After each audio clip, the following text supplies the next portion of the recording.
Alright, time for a 5-minute game today. Haven't had a 5-minute game on the old ICC in a while.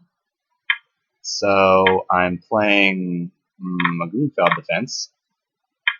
So let's do this line here with Queen A4 check. Oh. He played C5 right away. I'm not sure what I'm supposed to do about that. Alright, let's do this. We'll go here to protect. This is the, by transposition, this is a mainline Grunfeld type position. And I don't know the theory very well here, I have to admit.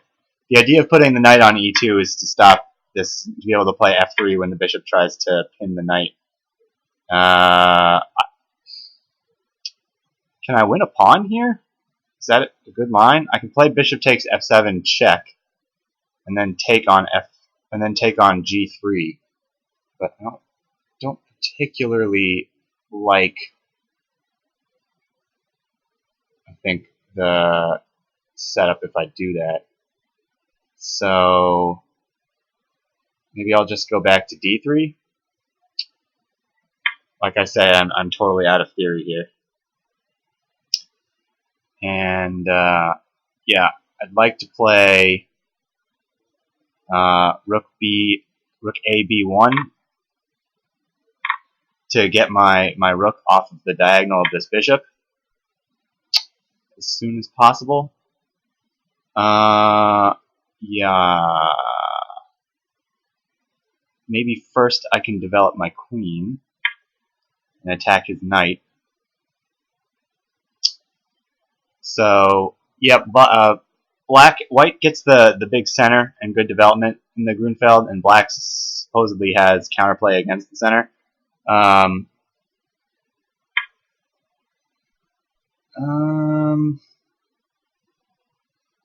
let's do this. And yeah,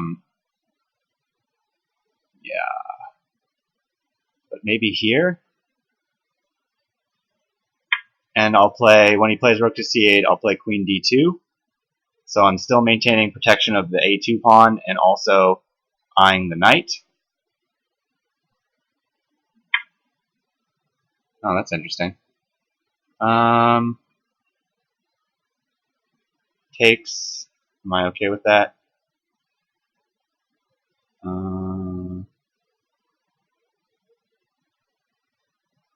Maybe first I'll play a4.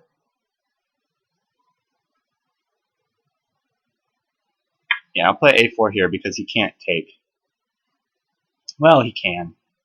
But if he does, I'll take the bishop, and then he has to play rook c8, and then I'll take the pawn on a4.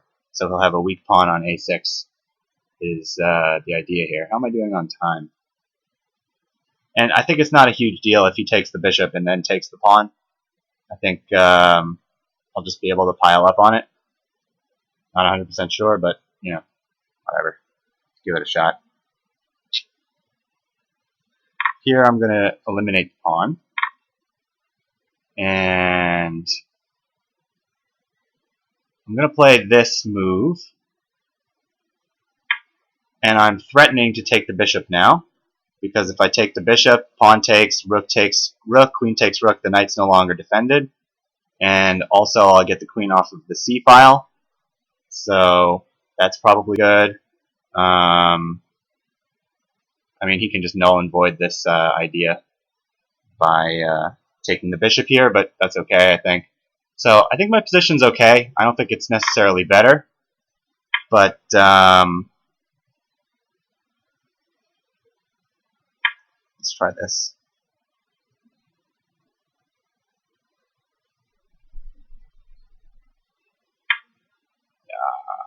Maybe that wasn't the best move. But the pawn is pinned. That's weird. Just gave up in exchange. I guess he forgot the pawn was pinned.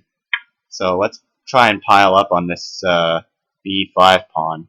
That seems to be the best plan for me here. Actually, I could have taken this pawn, but then I was afraid a little bit of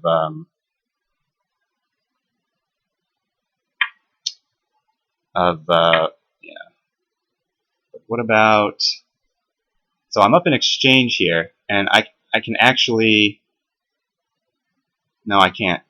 I can't take the because his queen is protecting it. But what if I try this? Yeah, he didn't fall for it. So now I'm threatening the d pawn.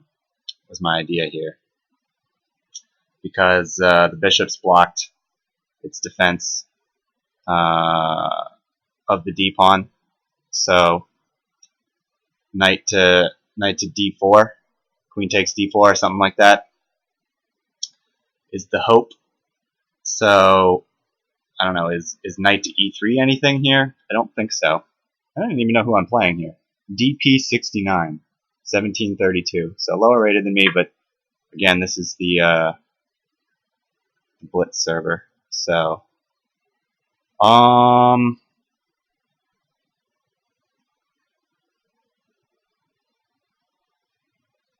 do I mind him taking? Kind of. Let's just reinforce this. I'm opening the diagonal, but hopefully that's not a huge deal. I don't want to give up the e-pawn as well.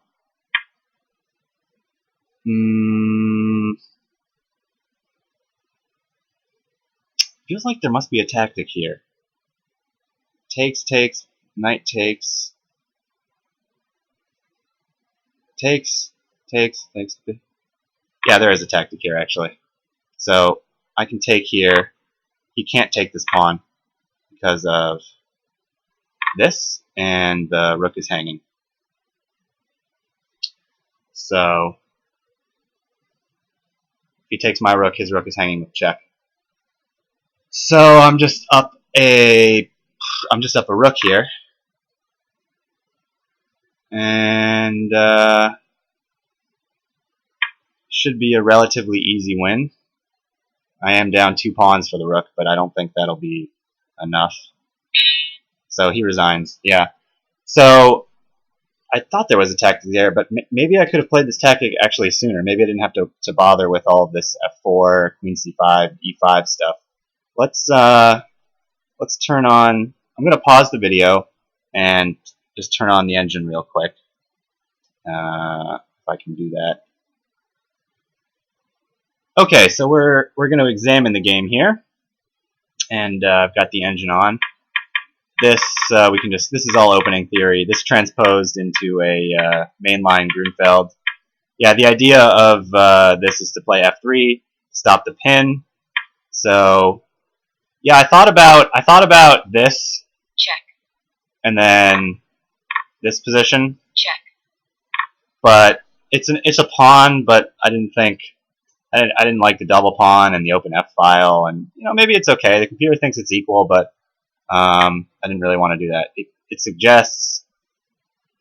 suggesting bishop d5. Oh, I played bishop d3. Still a big advantage for me. It's saying rook c1. Yeah, I played queen a4. Oh, it doesn't like queen a4. It just thinks a6 and rook b1, and now b5. It's giving black big advantage. So I guess queen a4 was a real mistake there. I mean, it's not a huge advantage. It's now at -5 for black, but so okay. Yeah, it liked my move a4. Yeah, and a takes b5. Rook fd1 it wanted to play. So not a whole lot going on here. But yeah, this he just blundered the exchange here. He just forgot that the rook was attacking the bishop there. And now f4 it wants to play, which is actually what I played. So this is the computer line it wanted to play. And I could have played now rook takes c4 immediately, of course. But I decided to go with all of this nonsense. And yeah, just went with this tactic here because if queen takes d4, I knew this pawn because of rook takes c4. So, and then there he resigned. So, all right, I knew the tactic. I sort of had the tactic in mind when I played f4. That's the reason I played f4. And then when he played this move, I was like, oh, I don't know. But yeah, the tactic just works here because queen takes, and then the rook is hanging. Check. So, alright, I found the tactic, but a few moves late. So, alright, interesting game. Hope you guys enjoyed it, and we'll see you next time.